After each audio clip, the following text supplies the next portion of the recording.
Dans 20 ans, les agriculteurs français auront disparu. J'ai écrit ça il y a 3 ans et on continue à descendre. Donc 20 ans, j'étais peut-être optimiste. Attention, hein, les agriculteurs qui quittent un village, qui quittent une région, un département, c'est les commerces qui plongent, les artisans qui plongent, c'est toute une induction économique et sociale qui disparaît. La paupérisation des territoires, elle est systématiquement due à la déprise agricole. En France, en Allemagne, aux Pays-Bas, mais aussi en Pologne, le monde agricole est en ébullition. Y a-t-il selon vous une convergence entre ces mobilisations? C'est une convergence parce qu'il y a effectivement ce problème de charge qui est commun à l'ensemble des producteurs européens. L'agriculteur en général ne peut plus supporter ces hausses de charges à répétition. Tout le monde à un moment donné se plaint de la hausse des intrants, engrais, etc. Des produits, de phyto, de la hausse des carburants, de l'énergie, de tout, matériel, tout augmente. Il y a eu évidemment l'inflation, tout le monde l'a subi, quoi, voilà, hein. Avec des normes de plus en plus draconiennes. Je crois qu'aujourd'hui, si on veut vraiment arriver à réorienter l'agriculture, il faut lui donner les moyens d'être compétitif face aux produits importés et dans tous les domaines, quoi. C'est la même chose dans l'industrie, dans le textile, on l'a vu, la sidérurgie, on l'a vu partout aujourd'hui. L'agriculture, certains parlent d'un plan social qu'on est en train de... C'est un peu ça en fait, hein. C'est un peu ça, hein. On passe de 10 millions d'individus à 400 000. En un demi-siècle. Dans 20 ans, les agriculteurs français auront disparu. J'ai écrit ça il y a 3 ans et on continue à descendre. Donc 20 ans, j'étais peut-être optimiste. Attention, hein, les agriculteurs qui quittent un village, qui quittent une région, un département, c'est les commerces qui plongent, les artisans qui plongent, c'est toute une induction économique et sociale qui disparaît. La paupérisation des territoires, elle est systématiquement due à la déprise agricole. Pour répondre à la mobilisation en France, le gouvernement prépare une grande loi d'orientation agricole. Quelles devraient être selon vous ses priorités? Premier point, absolument diminuer les charges, voire les bloquer. Deuxième point, en France on est les meilleurs élèves de la communauté européenne et même du monde peut-être pour les normes, les contraintes administratives, environnementales. Tout ça, c'est pareil, il faut lever le pied là-dessus. C'est-à-dire, l'agriculteur, il faut le laisser travailler. Aujourd'hui, il n'a pas sorti le tracteur du hangar, que déjà, il doit montrer patte blanche toutes les 5 minutes. Ça, c'est plus possible. Et ensuite, c'est plus sociétal comme question. Il faut qu'il y ait une prise de conscience. Et je pense que le gouvernement a un rôle à jouer là-dessus. Certains médias, ils ont une propension à stigmatiser le monde agricole. Actuellement, il faut que ça s'arrête, ça. Ça suffit. Le glyphosate, il vous montre un tracteur en train de, soi-disant, désherber sur des arbres. On ne désherbe pas sur des arbres, c'est faux. Sinon, on détruit les récoltes. Ces images-là, elles sont ancrées. Et une fois que c'est parti, c'est irréversible. Ces 3 choses-là. Ça pourrait faire l'objet, dans une loi d'orientation, d'une réflexion serrée, et rapide. Revenons d'abord au premier point sur lequel vous insistez, celui sur les charges. Selon vous, l'agriculture française a d'abord besoin d'une forme de protectionnisme? Le protectionnisme, c'est un gros mot. Mais bon, quand on sait que par exemple, la tomate qui est produite au Sahara occidental, colonie du royaume chérifien, 5, 6, 7 euros par jour. Les gars, ils sont embauchés dans ces fourchettes-là. Ça arrive sur le sol français. Et puis, bon, pouvoir d'achat oblige, les gens achètent parce que c'est comme ça, hein, c'est comme ça. C'est inacceptable, totalement inacceptable. Parce qu'en plus, c'est produit dans des conditions sociales déplorables, environnementales certainement. En plus, il y a le transport, on casse le marché, on usurpe nos marchés traditionnels. Tout ça, il faut qu'à un moment donné, on s'en protège de ça. D'où le fameux protectionnisme. Ces tomates-là, elles ne doivent plus arriver sur le sol français dans la mesure où il y a une distorsion qui est inacceptable. C'est de la géopolitique. C'est de la géopolitique, ça. Voilà. Moi, je me rappellerai toujours, on avait été reçu à l'époque par Chirac à l'Élysée, un petit groupe, le CNJA, on parle il y a quelques années. Hein. J'avais évoqué la question des tomates. Il y avait une mévente en tomates dans le sud. Et alors il m'avait dit, connaisseur quand même, connaisseur du monde agricole, il m'avait dit combien de tonnes? Là, 40 000 tonnes au jour, ça devait être à peu près ce qui se faisait sur le bassin. Et puis, et le problème, il vient d'où? J'ai dit, ben, l'Espagne et le Maroc, quoi. Hein. Il me dit, vous savez, il m'avait répondu comme ça, la paix en Méditerranée, personne ne s'y opposera. Il avait tout dit. On est dans la géopolitique. Au même moment, je pense que la France, Aznar avait laissé déployer quelques porte-avions là-bas au large de Gibraltar. C'est tout. Bon, mais est-ce que l'agriculture doit continuer à faire les frais de tout ça? C'est ce qu'on appelle les eaux virtuelles de la Méditerranée. On a toujours envoyé des céréales, du moins jusqu'au printemps arabe. Après, ça s'est un peu gâté. Hein. On a vu que ça ne marchait pas trop. On a envoyé des céréales vers les pays du Maghreb, Proche-Orient, Moyen-Orient, très bien. Ils n'avaient pas de quoi les irriguer, les produire. C'est pour ça qu'on appelait ça les eaux virtuelles de la Méditerranée. Et en échange, on a laissé rentrer avec des tas d'accords bilatéraux. On a laissé rentrer des fruits et des légumes. Là, par contre, la FNSEA fait moins la fine bouche là, à ce niveau. Hein. En plus, on fixe les populations là-bas. Même à 5 € par jour, on les fixe. Nous, qu'ils envoient des céréales, ben, c'est bien, tant mieux pour eux. Le problème, c'est que quelque part, on aurait bien aimé qu'ils mettent autant d'énergie à défendre pendant 30 ans les producteurs de fruits et légumes français, en dénonçant et non en cautionnant les accords bilatéraux avec les pays du Maghreb, que l'énergie qu'ils déploient aujourd'hui. Aujourd'hui, ils se réveillent, ils se disent « Oula, attention, on va avoir des accords bilatéraux qui vont nous ruiner, le Mercosur. Ah oui, mais bon, ben nous, on peut leur expliquer comment ça s'est passé, on l'a vécu. Il faut être fait d'un bois particulièrement dur pour résister à ces importations, sans soutien en plus, c'est-à-dire sans amortisseur économique. Et bon, la plupart, malheureusement, en fruits et légumes, surtout sur le pourtour méditerranéen, bon, ben, parfois, ont plié boutique. Il en reste encore qui ont passé le cap, difficilement, mais qui ont passé le cap. Mais bon, c'est ça, c'est qu'aujourd'hui, il faut que la FNSEA, les syndicats, quels qu'ils soient, considèrent de la même manière celui qui produit des fruits et des légumes et qui le défendent de la même manière que celui qui produit des céréales, qui en plus bénéficie des aides PAC, alors que le premier n'en bénéficie pas, sauf quand il doit investir. Mais pour investir, il faut avoir un marché porteur, ce qui n'est pas le cas. Vous parlez des aides de la PAC, qui sont un élément central de la politique agricole européenne. Pouvez-vous nous rappeler comment fonctionnent ces aides? Alors la PAC, dans les grandes longueurs, il y a des aides directes qui sont attribuées. Pour les secteurs qui en bénéficient, principalement grande culture et élevage, les aides européennes, dont la PAC, sont indispensables. Pour certains, c'est 80% du revenu. S'il n'y avait plus ces aides-là, ce serait un champ de genêts et de ronces de la frontière espagnole à Lille. À l'origine, on a voulu aider ces secteurs-là parce qu'on était dans une phase, c'était l'après-guerre, après le traité de Rome, il fallait absolument produire, relancer la machine alimentaire, c'était nécessaire, indispensable. À côté de ça, il y avait des secteurs, fruits, légumes, vins, qui ne sont pas rentrés volontairement dans ce système-là parce qu'ils n'ont pas voulu être soumis à des prix, à des quotas. Ils ont dit, nous, tout va très bien, c'était dans les années 60, on ne veut pas d'aide parce qu'on ne veut pas qu'on nous impose un prix, etc. Ce qu'ils n'avaient pas vu venir, c'était justement l'arrivée des pays émergents concurrents qui, eux, allaient laminer totalement certaines productions agricoles. Donc aujourd'hui, qu'est-ce qu'on a? On a des secteurs qui sont aidés directement à la production, et puis il y a des secteurs qui sont aidés, je pense notamment aux fruits et légumes, sur l'investissement. Le serriste, mettons, il veut monter un hectare de serre, il dépose son dossier, le pouvoir public lui l'aide à hauteur de 25-30%, là j'ai plus les chiffres en tête. Et le reste, il faut qu'il aille à la banque et qu'il emprunte. Voilà. La fameuse convergence des aides, elle est soi-disant appliquée depuis quelques années. C'est 40 € par-ci, 40 € par-là, c'est peanuts, ça ne se connaît pas. Mais peut-être justement, quand la céréale se vend, bon, eh bien, ajuster les soutiens européens et peut-être qu'il y ait une convergence sur une redistribution vers les secteurs qui sont un peu moins à l'aise sur les marchés.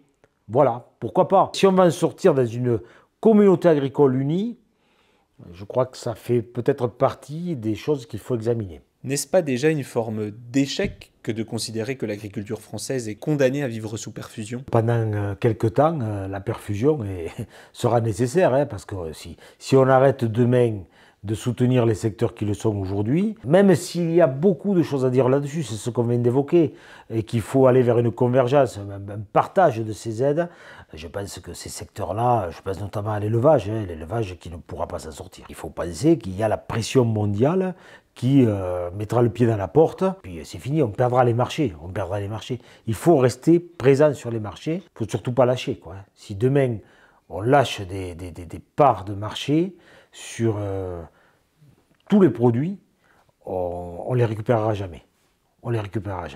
Et là, ce sera irréversible, quoi. C'est ce qu'on a vu avec la sidérurgie, le textile, avec tous ces secteurs. On n'a plus jamais récupéré. Comment convaincre qu'il faut donner plus de liberté aux agriculteurs quand on sait que l'agriculture a pu avoir un passif lourd sur l'environnement et que l'urgence climatique est une préoccupation croissante? Il faut déjà aller sur le terrain et regarder comment fonctionnent les agriculteurs. Moi, je vis dans le monde rural depuis toujours. J'ai vu cette évolution. Il ne se fait plus n'importe quoi aujourd'hui. J'ai tendance à dire qu'il se fait moins de conneries dans les campagnes qu'en ville. Ça, c'est quand même important. Les agriculteurs savent qu'ils font attention en permanence.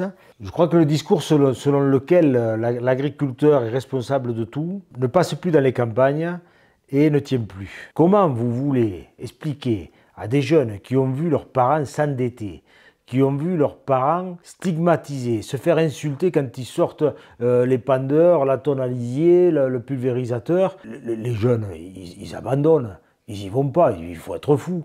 Voilà, il faut être fou. On est passé du stade où il fallait nourrir les gens, où l'agriculteur était respecté parce qu'il nourrissait les gens, et il y est parvenu, il y parvient encore, au stade où c'est devenu le type qu'on accuse d'empoisonner, de polluer, alors qu'il continue à nourrir les gens quand même. L'agriculture de nos grands-parents, après, elle était justifiée parce qu'on était dans cette dynamique, le plan Marshall, etc., etc. Il fallait, après la guerre, reconstruire, nourrir, etc. Aujourd'hui, on n'en est plus là. Le monde paysan est conscient. D'abord, le monde paysan vit dans la nature. Tout ce qu'il fait a un coût, donc quand il doit traiter une production, c'est vraiment par nécessité, ou alors il perd la production, et ça lui coûte de le faire. Il est le premier exposé, il y a une prise de conscience, enfin bon, quand même. Vous êtes très sévère envers les environnementalistes, comme vous les appelez. Y a-t-il encore un dialogue possible entre agriculteurs et militants écologistes? Je pense que le dialogue il peut être restauré s'il n'est pas politique.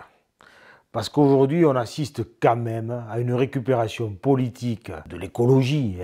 Et tout est bon, tous les coups sont permis. Et l'agriculteur, c'est lui qui ramasse toujours, il est toujours devant pour ramasser. Vous décrivez les agriculteurs comme victimes d'une forte défiance. Pourtant, dans la crise qu'ils traversent, ils semblent avoir l'oreille des responsables politiques et un soutien très majoritaire de la population. N'est-ce pas paradoxal? Quand il y a eu le Covid, tout d'un coup, on a senti une espèce d'engouement pour le monde agricole. Et là, on a été quelques-uns, effectivement, à se dire « Ah tiens, c'est pas mal ça ». Et je pensais franchement qu'il allait y avoir une espèce de prise de conscience. Elle a été de courte durée. L'agriculteur était devenu tout d'un coup le type indispensable. Comme pendant la guerre, quand il n'y a rien à bouffer finalement. Voilà. Et puis après, on est passé à autre chose. Et l'agriculteur est de nouveau, il y a eu cette espèce de stigmatisation, d'acharnement récurrent, là, comme ça, sur le monde agricole. Est-ce qu'il faut vraiment qu'il y ait des périodes difficiles, de manque, pour que la population prenne conscience de l'importance du monde agricole? C'est quand même dommage, ça. C'est quand même dommage. Parce qu'entre-temps, l'agriculteur, lui, il n'est pas soutenu. Quand il aura envoyé valser par-dessus les moulins son activité, c'est là qu'on dira, tiens, ils sont où les paysans? Où ils sont passés? Voilà, ce sera trop tard. Le gars qui quitte une exploitation, il n'y revient pas. Et l'exploitation, souvent d'ailleurs, elle disparaît. L'agriculture française n'a-t-elle pas également des problèmes structurels alors qu'on a l'impression qu'elle va de crise en crise de manière quasi incessante depuis des années? Il faut aller plus loin que ça. S'il y a aujourd'hui des revendications récurrentes, c'est qu'à un moment donné, les résultats n'ont pas été obtenus. Si les résultats n'ont pas été obtenus, c'est que peut-être, et là j'en parle d'autant plus facilement que j'ai appartenu à ces obédiences syndicales, que ce soit FNSEA ou jeunes agriculteurs. J'ai été en l'occurrence, à un moment donné, président des jeunes agriculteurs. J'ai siégé à Paris avec Christian Lambert à l'époque. Il y a une espèce de, il faut oser le terme, de cogestion. On peut difficilement aujourd'hui manger avec un ministre, un président, un préfet le lundi et aller manifester devant sa porte ou le lendemain. C'est pas possible ça. Donc il faut qu'il y ait de la rigueur. Quand je faisais du syndicalisme, j'ai même fait un peu de prison à un moment donné. Je pense qu'il y a deux règles. La première, c'est on ne s'excuse jamais. La seconde, c'est on ne dit jamais merci. Voilà. Et comme ça, on se fait respecter. Ça n'existe plus. Et parce que ça n'existe plus, ça ne marche plus. C'est-à-dire qu'aujourd'hui, il faut que les syndicats, les représentants des syndicats agricoles, ils restent, c'est le cas de le dire, droit dans leurs bottes. Et puis quand ils voient que ça ne marche pas avec les représentants des pouvoirs publics, mais il ne faut pas lâcher. Il faut pas... C'est comme ça, parce qu'ils ont un mandat. Ce mandat, ils doivent le porter pour faire respecter la profession. Et je crois qu'aujourd'hui, c'est ce qui pêche un petit peu. Les gens n'y croient plus. Les gens n'y croient plus. D'une manifestation à l'autre, le problème, c'est le renouvellement de l'exploit. Il faut obtenir le résultat. Quand on dit aux gens, vous ne tracassez pas, on va obtenir. Si on n'obtient pas, il faut y revenir. Il faut du souffle. Et c'est peut-être ce que sont parvenus à faire les Allemands. Parce que pour sortir autant de tracteurs dans la rue, chapeau, hein. Franchement, chapeau. Hein. Voilà. Alors bon, peut-être qu'en France, ils y parviendront. Mais j'en doute. Cette radicalité que vous prônez, n'est-ce pas celle que vous reprochez aux militants écologistes qui s'opposent parfois violemment aux exploitants agricoles? Vous savez quelle est la différence entre l'activiste de Sainte-Soline et le maraîcher que j'ai été, qui en l'occurrence contrôlait, on va dire ça comme ça, les camions à la frontière. C'est tout simplement que ces gens-là défendent des idées, moi je défendais mon métier. C'est tout. Voilà, les idées... Je vais être très terre à terre, ça ne nourrit pas son homme. Le métier, ça le nourrit. Et quand vous avez des prêts à rembourser à la fin de l'année, que vous voyez les marchandises arriver, que vos marchés sont usurpés par ces mêmes marchandises, là, à un moment donné, quand vous sentez que vous n'allez pas pouvoir payer le personnel, pas pouvoir payer la MSA, pas pouvoir payer le marchand d'engrais, pas pouvoir rembourser vos dettes et nourrir votre famille, ben là, vous pétez un plomb. Et vous vous dites, il faut faire quelque chose. C'est ce qui peut-être est en train de se passer aujourd'hui, en Allemagne, en France, un peu partout. Tandis que ces gens-là, qui vont à Sainte-Soline, qui vont chez le maraîcher nantais, ils arrivent, ils rentrent là-dedans, ils pètent tout. Ils pètent tout pourquoi? Parce que ils défendent soi-disant des idées. Déjà, ils vont tout péter chez les autres.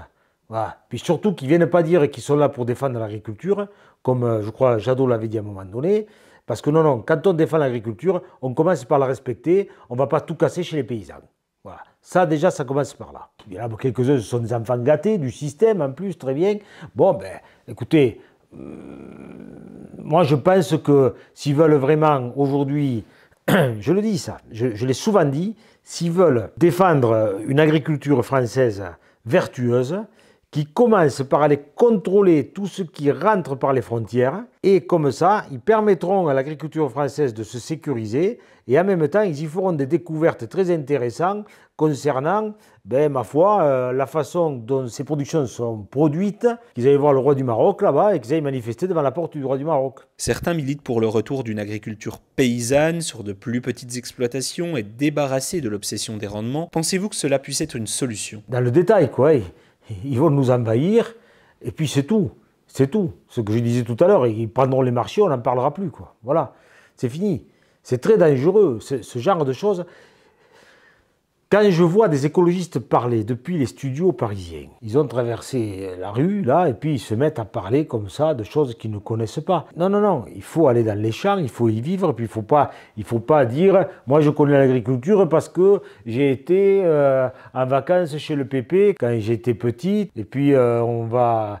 péter 4 bassines à Sainte-Soline, on va saccager la serre d'un maraîcher nantais, on idéalise, et puis voilà, mais ça me donne le droit de devenir agriculteur, ça me donne le droit demain à faire une autre forme d'agriculture, beaucoup moins productiviste, etc., etc. Non, c'est pas du tout ça. Hein. Ces gens-là sont totalement incapables de nourrir l'humanité. Ils vont essayer de le faire dans des proportions totalement insuffisantes. On ne peut pas demain prendre un lopin de terre, se mettre à cultiver. Vous avez un insecte qui arrive, ah mais non, mais on ne le tue pas, il ne faut pas sulfater. Bon, mais c'est pas compliqué, de toute façon, la culture, elle est foutue. Voilà, très bien. On ne peut pas faire ça. Voilà, c'est pas possible.